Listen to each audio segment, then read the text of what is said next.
Hello again, incoming 7th graders. Hope y'all are still having a good summer. Enjoying it some. Maybe at this point you and your families have been able to take a vacation or something, but even if you haven't, remember there's all kinds of fun things you can do around the house to learn new things, to improve yourself, to help out your family, all that kind of stuff.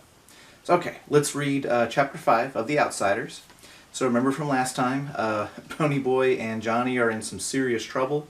They've really run away from home this time, not just Ponyboy saying, I'm going to run away and just kind of pretending.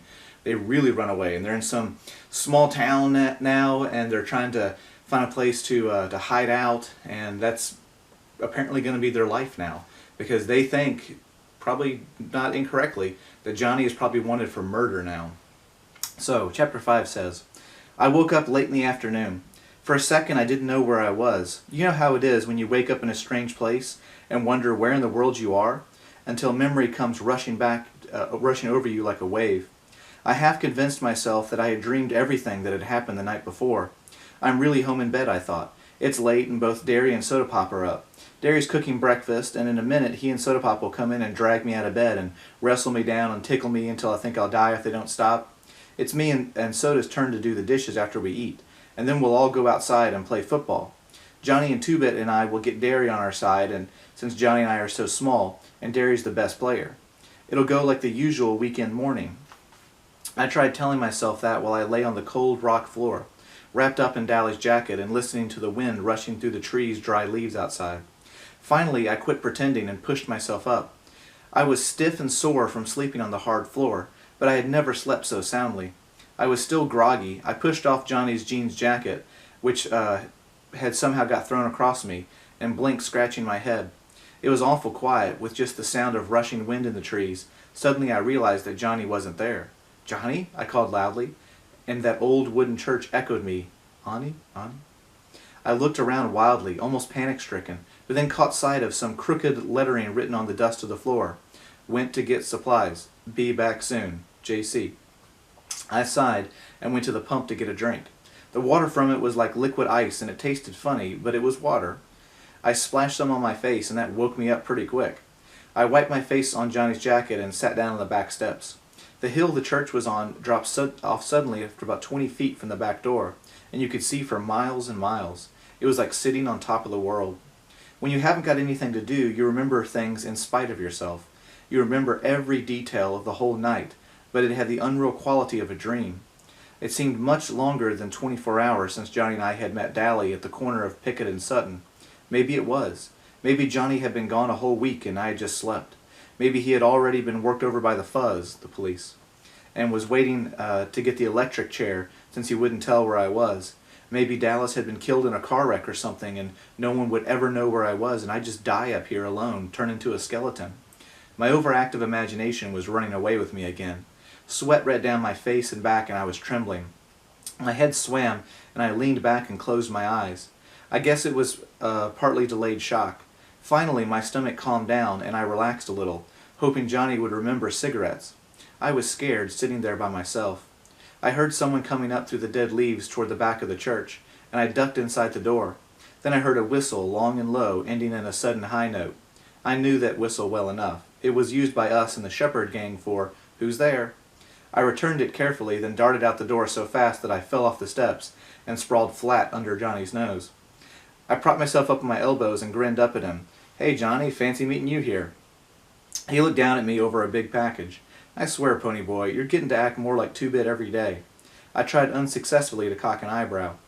"Who's acting?" I rolled over and sprang up, happy that someone was there. "What'd you get?"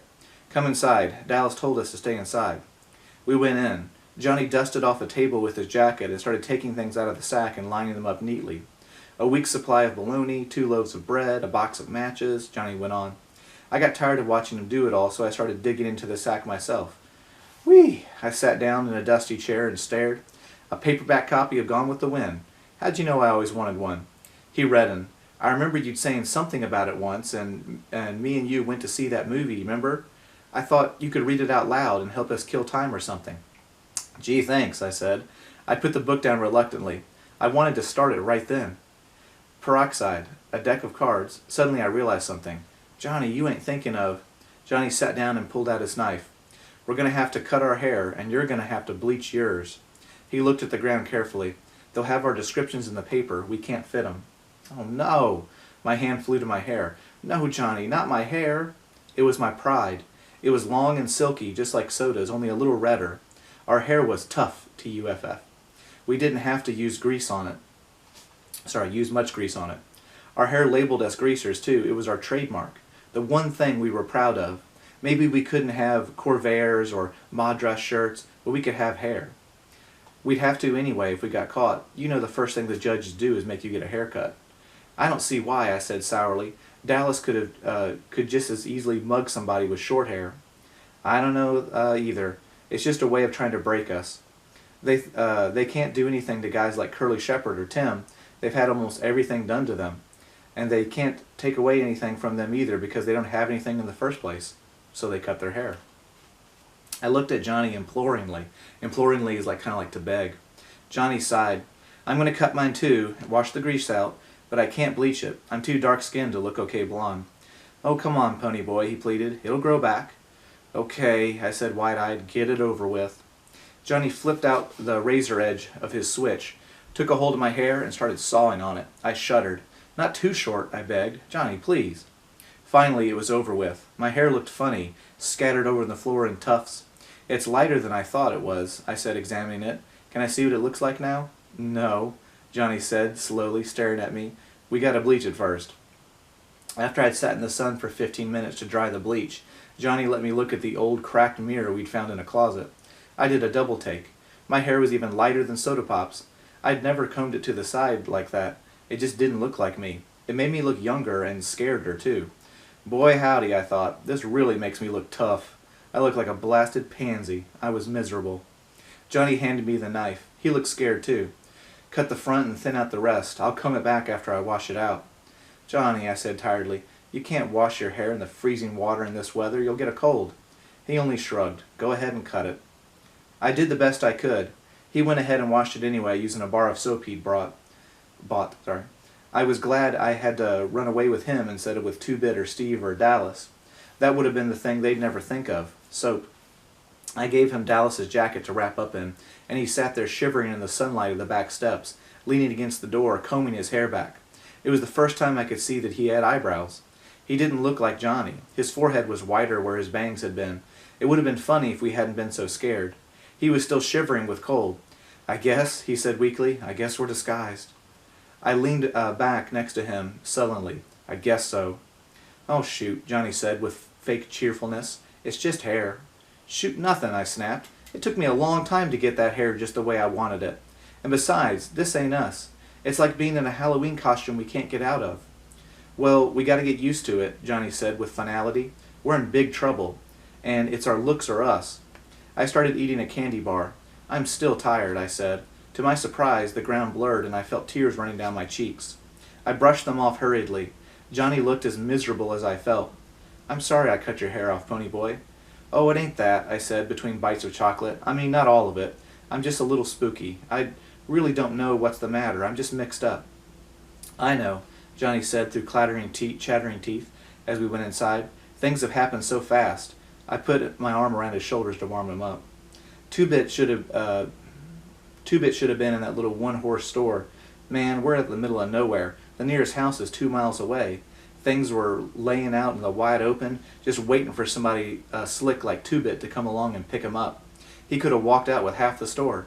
He leaned back beside me, and I could hear him trembling. Good old Two-Bit, he said in a quavering voice. He must have been as homesick as I was. Remember how he was wisecracking last night? I said. Last night, when we were walking Cherry and Marcia over to Two-Bit's. Just last night, we were laying in the lot, looking up at the stars and dreaming. Stop it, Johnny gasped from between clenched teeth. Shut up about last night. I killed a kid last night. He couldn't have been over 17 or 18, and I killed him. How'd you like to live with that? He was crying. I held him like Soda had held him the day we found him lying in the lot. I didn't mean to, he finally blurted out, but they were drowning you, and I was so scared. He was quiet for a minute. There sure are a lot of blood in people. He got up suddenly and began pacing back and forth, slapping his pockets. So, again, this is kind of not something we typically see in the movies and things like that. You all, if you're a tough guy and you got to kill somebody to protect your friend, what's a bummer, but I had to do it kind of thing.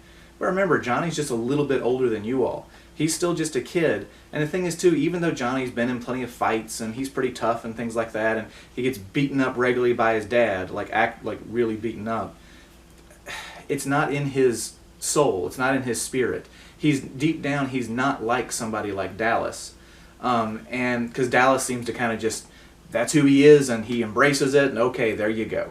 But with Johnny, think about it this way. If Johnny had been born in a different place, to a different family, he probably would have turned out a different person, but still pretty similar to how he is deep down. Kind of quiet and shy and kind of sensitive, things like that. Same thing with Ponyboy too. Ponyboy likes going to school. He likes to read. He's pretty smart. He has a lot of empathy basically for other people. But just he grew up in this rough neighborhood, and that kind of is rubbed off on him too. And so you got these characters that are kind of this strange mixture of sort of like two worlds in a way. When you all get older, probably high school or something like that, you'll do something with I don't know, psychology or even social studies or something, where they'll talk about nature versus nurture, and it's an interesting psychology, I think, interesting psychological idea as far as like what affects you more, basically, who you are deep down or your environment around you, like that kind of thing. So yeah, with Johnny, I always kind of thought about that with this book, that if he'd been born to like a different family in a different part of town, that kind of stuff, he never would have killed anybody. He doesn't have any desire to even hurt anybody, basically. But he did kill somebody, and he did it to protect his friend. And all of us can say, well, yeah, but that's morally okay. Like, we understand that. I mean, Johnny's not going to fight off, 4 guys by himself kind of thing, so he did the only thing he could to protect his best friend. He stabbed somebody with his knife. Didn't even mean to try and kill him. He was just trying to get him to stop drowning Ponyboy. But he did kill him. And he feels horribly guilty, even though he killed somebody who's a bad person, like not just a regular jerk, but somebody who's incredibly cruel.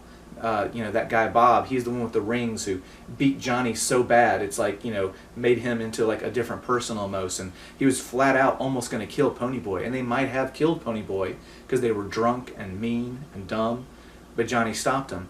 Still though, all that, we can say that, it doesn't matter. How Johnny feels inside, he feels guilty, which is how I think most ordinary people would feel.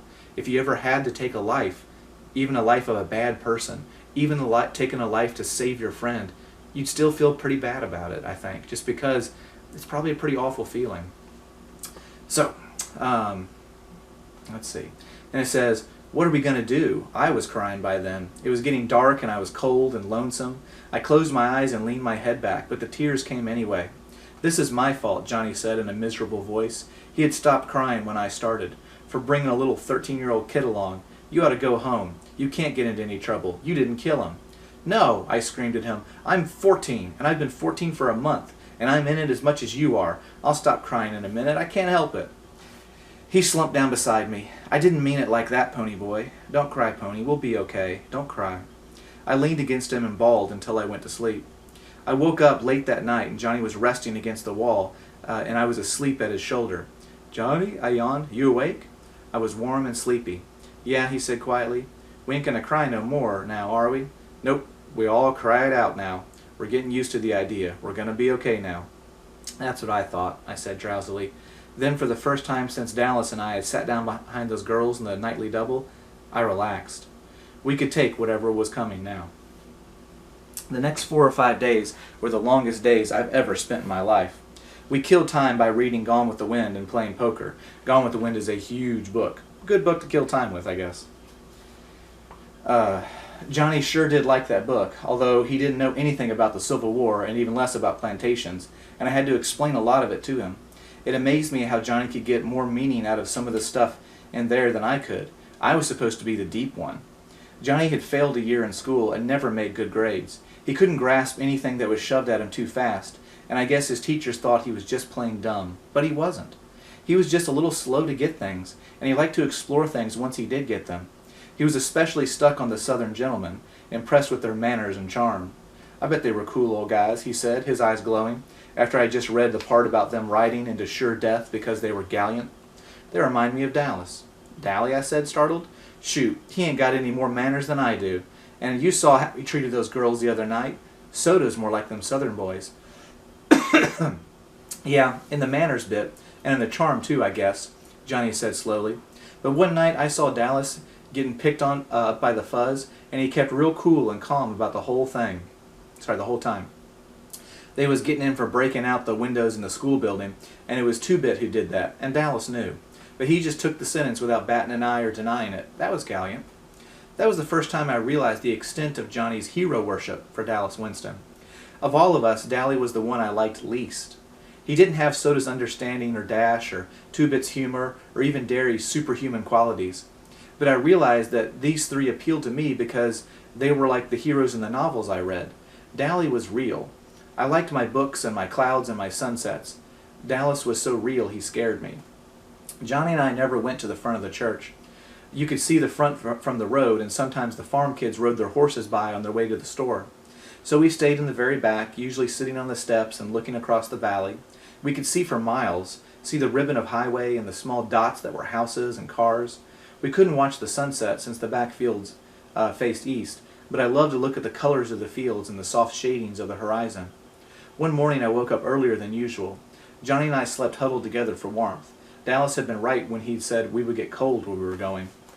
Being careful not to wake Johnny up, I went to sit on the steps and smoke a cigarette. The dawn was coming then.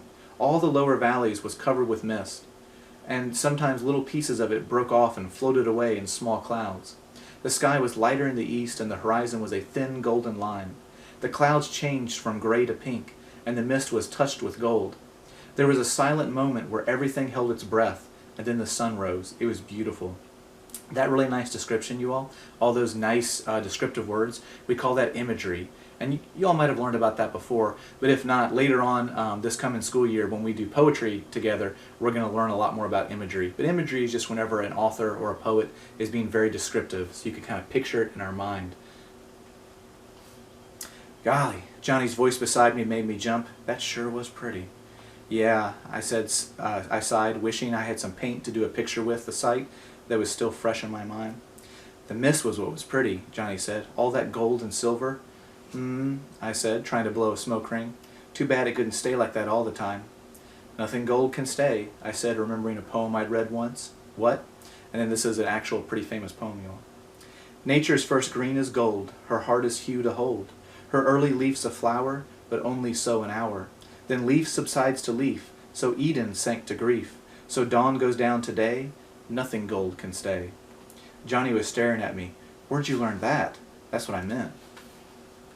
Robert Frost wrote it. He meant more to it than I'm getting, though. I was trying to find the meaning of the poet had in mind, but it eluded me. I always remembered it because I never quite got what he meant by it. And we'll actually study that very poem later on this year, you all. Although the book will actually tell you what the theme is. See if you remember. You know, Johnny said slowly, I never noticed colors and clouds and stuff like that till you kept reminding me about them. It seems like they were never there before. He thought for a minute. Your family sure is funny. And just what happens to be so funny about it? I asked stiffly. Johnny looked at me quickly. I didn't mean nothing. I meant, well, Soda kind of looks like your mother did, but he acts exactly like your father. And Derry is the spitting image of your father, but he ain't wild and laughing all the time like he was. He acts like your mother. And you don't act like either one. I know, I said. Well, I said, thinking this over, you ain't like one of the gang. I mean, I couldn't tell Two-Bit or Steve or even Derry about the sunrise and clouds and stuff. I couldn't even remember that poem around them. I mean, they just don't dig. Just you and Soda Pop, and maybe Cherry Valance. Johnny shrugged. Yeah, he said with a sigh. I guess we're different. Shoot, I said, blowing a perfect smoke ring. Maybe they are. So let's add a little something to our characters, you all, for our notes. Just put for, Johnny and Ponyboy, just put that, you could put they're more sensitive than the other gang. You could just put that they're a little bit different, whatever. Just one little note for each. By the 5th day, I was so tired of bologna, I nearly got sick every time I looked at it. We'd eaten all our candy bars in the first 2 days. I was dying for a Pepsi. I'm what you might call a Pepsi addict. I drink them like a fiend, and going for 5 days without one was about to kill me. Johnny promised to get some if we ran out of supplies and had to get some more, but that didn't help me right then. I was smoking a lot more than I usually did, I guess because it was something to do, although Johnny warned me that I could get sick smoking so much. We were careful with our cigarettes. If that old church ever caught fire, there'd be no stopping it. On the 5th day, I had read up to Sherman's siege of Atlanta and Gone with the Wind. owed Johnny $150 from poker games, smoked 2 packs of Camels, and, as Johnny predicted, I got sick. I hadn't eaten anything all day, and smoking on an empty stomach doesn't make you feel great. I curled up in the corner to sleep off the smoke. I was just about asleep when I heard, as if from a great distance, a long, low whistle that went off in a sudden high note. I was too sleepy to pay attention, although Johnny didn't have any reason to be whistling like that. He was sitting on the back steps trying to read Gone with the Wind. I had almost decided that I had dreamed the outside world, and that there was nothing real but bologna sandwiches and the Civil War and the old church in the mist in the valley. It seemed to me that I had always lived in that church, or maybe lived during the Civil War and somehow got transplanted. That shows you what a wild imagination I have. A toe nudged me in the ribs. "Glory," said a rough but familiar voice. "He looks different with his hair like that." I rolled over and sat up, rubbing the sleep out of my eyes and yawning. Suddenly I blinked. "Hey, Dallas." "Hey, Ponyboy," he grinned down at me. Or should I say, Sleeping Beauty. I never thought I'd live to see the day I would be glad to see Dally Winston. But right then he meant one thing, contact with the outside world. And it suddenly became real and vital. "How's Soda Pop? And are the Fuzz after us? Is Derry all right? Do the boys know where we are? What?" "Hold on, kid," Dally broke in. "I can't answer everything at once. You two want to get something to eat first? I skipped breakfast and I'm about starved." "You're starved?" Johnny was so indignant he nearly squeaked. I remembered the bologna. "Is it safe to go out?" I asked eagerly. "Yep." Dally searched his shirt pocket for a cigarette and finding none. "Got a cancer stick, Johnny Cake?" Johnny tossed him the whole package. "The Fuzz won't be looking for you around here," Dally said, lighting up. "They think you've lit out for Texas. I've got Buck's T-Bird parked down the road a little way. Gosh almighty, boys, ain't you been eating anything?" Johnny looked startled. "Yeah, whatever you gave you the idea we ain't." Dally shook his head. "You're both pale and you've lost weight. After this, get out in the sun more. You look like you've been through the mill." I started to say, "Look who's talking," but decided it would be safer not to. Dallas needed a shave. A stubble of colorless beard covered his jaw, and he looked like he was the one who'd been sleeping in his clothes for a week, instead of us. I knew he hadn't seen a barber in months, but it was safer not to get mouthy with Dally Winston. "Hey, Ponyboy," he fumbled with a piece of paper in his back pocket. "I got a letter for you." "A letter? From who?" "The president, of course, stupid. It's from Soda." "Soda Pop?" I said, bewildered. But how did he know? "He came over to Buck's a couple of days ago for something and found that sweatshirt. I told him. I didn't know where you were, and he didn't believe me. He gave me this letter and half his paycheck to give to you. Kid, you ought to see Derry. He's taking this mighty hard." I wasn't listening. I leaned back against the side of the church and read, "Ponyboy. I guess you got into some trouble, huh? Derry and me nearly went nuts when you ran out like that. Derry is awful sorry he hit you. You know he didn't mean it. And then you and Johnny turned up missing, and what with the dead kid in the park, and Dally getting hauled into the station, well, it scared us something awful. The police came in to question us, and we told them as much as we could. I can't believe little old Johnny could kill somebody. I know Dallas knows where you are, but you know him. He keeps his trap shut and won't tell me nothing. Derry hasn't got the slightest notion where you're at, and it's nearly killing him. I wish you'd come back and turn yourselves in, but I guess you can't since Johnny might get hurt. You sure are famous. You got a paragraph in the newspaper even. Take care and say hi to Johnny for us. Soda Pop Curtis." He could improve his spelling, I thought after reading it through 3 or 4 times. "How come you got hauled in?" I asked Dally. "Shoot, kid," he grinned wolfishly. "Them boys at the station know me by now. I get hauled in for everything that happens on our turf. While I was in there, I kind of let it slip that y'all were heading for Texas. So that's where they're looking." He took a drag on his cigarette and cussed it good-naturedly for not being a cool, the brand of cigarettes. Johnny listened in admiration. "You sure can cuss good, Dally." "Sure can," Dally agreed wholeheartedly, proud of his vocabulary. "But don't you kids go to picking up my bad habits." He gave me a hard rub on the head. "Kid, I swear it don't look like you with your hair all cut off. It used to look tough. You and Soda had the coolest looking hair in town." "I know," I said sourly. "I look lousy, but don't rub it in. Do y'all have something to eat or not?" Johnny and I leaped up. "You better believe it." "Gee," Johnny said wistfully, "it sure will be good to get into a car again." "Well," Dally drawled, "I'll give you a ride for your money." Dallas always liked to drive fast, as if he didn't care whether he got where he was going or not. And we came down the dirt road off of J Mountain doing 85. I liked driving, and Johnny was crazy about drag races, but we both got a little green around the gills when Dally took a corner on 2 wheels and the brakes screaming. Maybe it was because we hadn't been in a car for so long. We stopped at a Dairy Queen for the first time. I got a Pepsi. Johnny and I gorged on barbecue sandwiches and banana splits. Just something to think about again, you all, just to get your brains working some. Why does Dallas drive so fast? Yeah, he's a criminal and, I don't care about the world, blah, blah, blah, stuff like that. But just think about it a little bit. Why does it seem like he just drives as fast as he wants? He doesn't even care if he shows up, is Ponyboy's observation. Think about what that means. Glory, Dallas said, amazed, watching us gulp the stuff down. You don't need to take every mouthful like it's your last.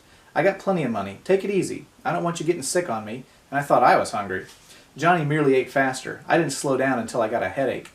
I didn't tell y'all something, Dally said, finishing his third hamburger. The Socias and us are having an all-out warfare all over the city. That kid you killed had plenty of friends all over towns, and it's Socias against the grease. We can't walk out alone. I started carrying a heater. A heater is a gun. Dallas, I said, frightened, you kill people with heaters. You kill them with switchblades too, don't you, kid? Dally said in a hard voice. Johnny gulped. Don't worry, Dallas said. It ain't loaded. I ain't aiming to get picked up for murder, but it sure does help a bluff. Tim Shepard's gang and our outfit are having it out with the Socias tomorrow night in the vacant lot. We got hold of the president of one of their social clubs and had a war council. Yeah, Dally sighed, and I knew he was remembering New York. Just like the good old days. If they win, things go on as usual. If we do, they got to stay out of our territory but good. Two Bit got jumped a few days ago. Derry and me came along in time, but he wasn't having too much trouble. Two Bit's a good fighter. Hey, did I tell you we got us a spy? A spy? Johnny looked up from his banana split. Who? That good-looking broad I tried to pick up that night you killed the Soch. The redhead, Cherry, what's her name? So, little thing there at the end. So, obviously Cherry is their spy, and she's talking to who among the greasers? Remember the boy, she said, oh, I hope I don't talk to him again because he's bad for me. Just a little thing there at the end. So let's make sure you put from the plot you all about, what's happening in Chapter 5. A couple sentences maybe, summarize the important stuff in Chapter 5. And then, I'll put up Chapter 6 soon too. Okay. Take care. Read to you later.